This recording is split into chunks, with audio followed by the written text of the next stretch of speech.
খুব কম এটা দেখা যায়, কিন্তু তাদের মধ্যে দেখেছি কৃতজ্ঞতা প্রকাশ করতে।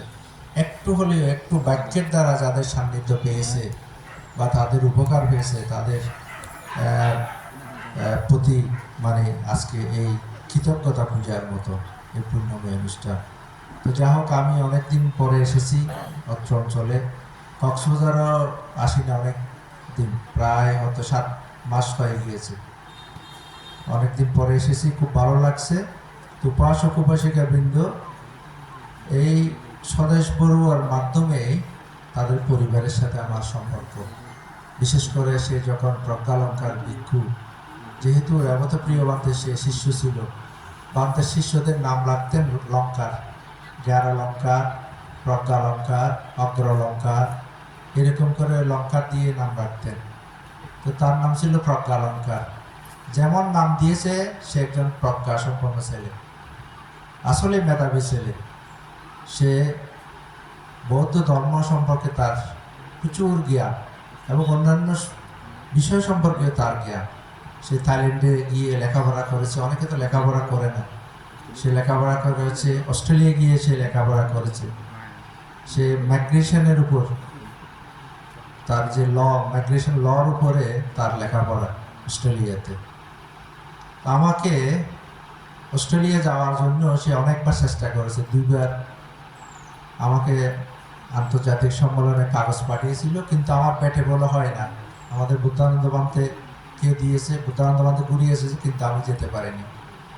এই বছর তার একটা বিহার করেছে ওখানে, আমাদের আদিত্য বান্তে আছেন উকিয়ে, আপনারা চিনেন। ও আদিত্য বান্তের যে কথা বলেছে, উনি এখন অস্ট্রেলিয়াতে। সেই স্বদেশ বড়ুয়ায় ওই বান থেকে অস্ট্রেলিয়া নিয়ে গিয়েছে। উনি ধ্যান করতে গিয়েছিলেন ভিক্ষু থাকা অবস্থায়, স্বদেশ বড়ুয়া যার প্রজ্ঞালঙ্কার। থাইল্যান্ড থেকে ধ্যান করতে গিয়ে সে মানসিকভাবে একটু অসুস্থ হয়ে গিয়েছিলেন। আমরা যে ধ্যান করি, ধ্যানের মধ্যে যদি আমাদের ধ্যানটা যদি ঠিক না হয় তাহলে একটু প্রবলেম হয়ে যায়। তো এটা আদিত্য বান্তে স্বদেশ বড়ুয়াকে সহযোগিতা করেছিলেন এবং সে তার পূর্ব অবস্থায় যে সঠিকভাবে যে ধ্যান এটা সে করতে পেরেছিলেন, এই যে কৃতজ্ঞতা বোধ।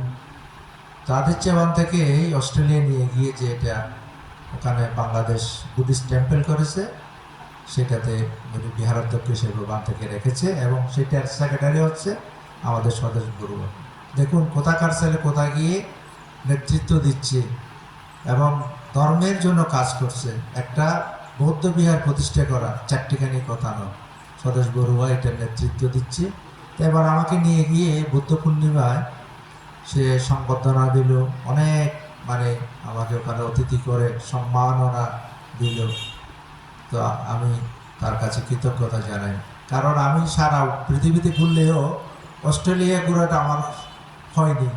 ও বেটে বলে যে একটা কথা আছে, বেটে বলে না মিললে যা হয়, একদিকে হয় সময় থাকে না, একদিকে হয় এই নানা সমস্যা, এই কারণে আর যেতে পারিনি। অপূর্ব একটা দেশ অস্ট্রেলিয়া, মানে এত সুন্দর দেশ। একদিকে আমাদের কক্সবাজারের মতো সমুদ্র, একদিকে পাহাড়, এত সুন্দর করে গুছিয়ে দেশটা আছে। আমরা তো আমাদের দেশ গুছিয়ে রাখতে পারিনি, ওখানে একেবারে টিপটপ সব কিছু, এত সুন্দর। তো যা হোক, তো আজকে এই পুণ্যময় অনুষ্ঠান মানে গুরুদেরকে স্মরণ করতেছেন, তার পাশাপাশি পিতাকে স্মরণ করতেছেন এবং মাতার নিরোগ দীর্ঘ জীবন কামনায় এখানে পুণ্যদান করা হচ্ছে মাকেও। তো বুদ্ধ পরাভব সূত্রে একটা কথা বলেছেন, সেটা হচ্ছে কি, ইউ মাতারাঙ্গোয়া পিতারাঙ্গোয়া জিন্নাকাং গাতায়োপানা পাহতে না বাওয়াতে তাং পারাবাবত মুক্কা। অর্থাৎ ইউ মাতারাঙ্গোয়া পিতারাঙ্গোয়া, মাতা পিতাকে জীবিতকালে অর্থাৎ বৃদ্ধ হয়ে গেলে যারা ভরণ পোষণ করে না, দেখভাল করে না, ধর্মতো জীবনযাপন করার সুযোগ করে দেয় না, এরা নাকি লাদ্দা লাদ্দান না পাহসান্তে না বাওয়াতি তাং পারাবাবত মূল, তারা নাকি একজন পরাজিত সন্তান। পরাভব সূত্রে একটু উল্লেখ আছে। তো যা হোক, আজকে স্বদেশ বড়ুয়ারা, অজিত বড়ুয়ারা, রাধেশ বড়ুয়ারা প্রতিষ্ঠিত এটা আমাদের জন্য একটা গর্বের। আমরা চাই প্রত্যেকটা পরিবার এভাবে প্রতিষ্ঠিত হোক, তারা অর্থনৈতিক উন্নতি করুক, শিক্ষায় উন্নতি করুক এবং আমাদের মর্যাদা, ধর্ম, সদ্ধর্ম, দেশ, জাতির সেবা করুক। এটা আমরা কামনা করি এবং আপনারাও প্রত্যেক ছেলে মেয়েকে লেখাপড়া করার জন্য উদ্বুদ্ধ করবেন, কারণ লেখাপড়া জানা থাকলে পৃথিবী সব কিছু খোলা। যারা লেখাপড়া করবে না তাদের জন্য পৃথিবী কিন্তু অন্ধ। এটা মনে করবেন। কষ্ট করে হলেও ছেলে মেয়েদেরকে লেখাপড়া করার জন্য উদ্বুদ্ধ করবেন। আমি জানি আমাদের কুতুপালন অনেক উন্নত হয়েছে শিক্ষা দীক্ষায়। অন্যান্য গ্রামের সাথে কুতুপালন কিন্তু অগ্রসর। তারা এই উকিয়ে থানার মধ্যে আমি যেটা আমার রিপোর্টে আছে, তো সেভাবে অনেক শিক্ষক আছে কিন্তু এই কুতুপালন থেকে। সেভাবেই ছেলে মেয়েদেরকে লেখাপড়ার জন্য উদ্বুদ্ধ করবেন। আরেকটা বিষয় হচ্ছে, আমরা পরিবারকে সংকুচিত করে ফেলতেছি। আমাদের পরিবারগুলো একটা দুইটা থেকে বাচ্চা নেয় না। এটা কিন্তু একটা বাচ্চা ধরেন বিদেশে লেখাপড়া করতে চলে গেছে, বাড়ি এখন হা হা করে।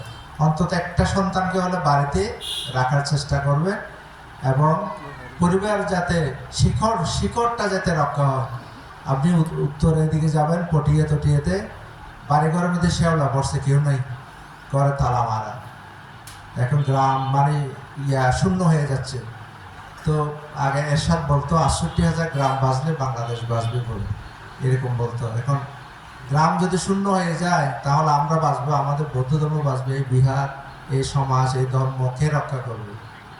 তো এইটা একটু চিন্তা করবেন। অন্তত ছেলে মেয়ে একটু বেশি করে, যেমন আমরা ৬ ভাই আমাদের মা বাবার মধ্যে, কিন্তু এখন একটা থেকে দুটোই নাই। আর আমাদেরকে ৬টাকে কেমনে মানুষ করেছে? তো এটা একটু চিন্তা করবেন। আমি আর বিশেষ বলবো না। কষ্ট করে আমি এসেছি, আমি অসুস্থ ছিলাম, তারপরে এসেছি। বিশেষ করে অজিত, স্বদেশ, রাদেশ এবং আপনারা যারা উপাসক উপাসিকা জ্ঞাতিগণ এই পুণ্যময় অনুষ্ঠানে অংশগ্রহণ করেছেন, আপনাদের সকলের মঙ্গল হোক, এই বলে আমার দেশ এখানে শেষ করছি। সাধু সাধু।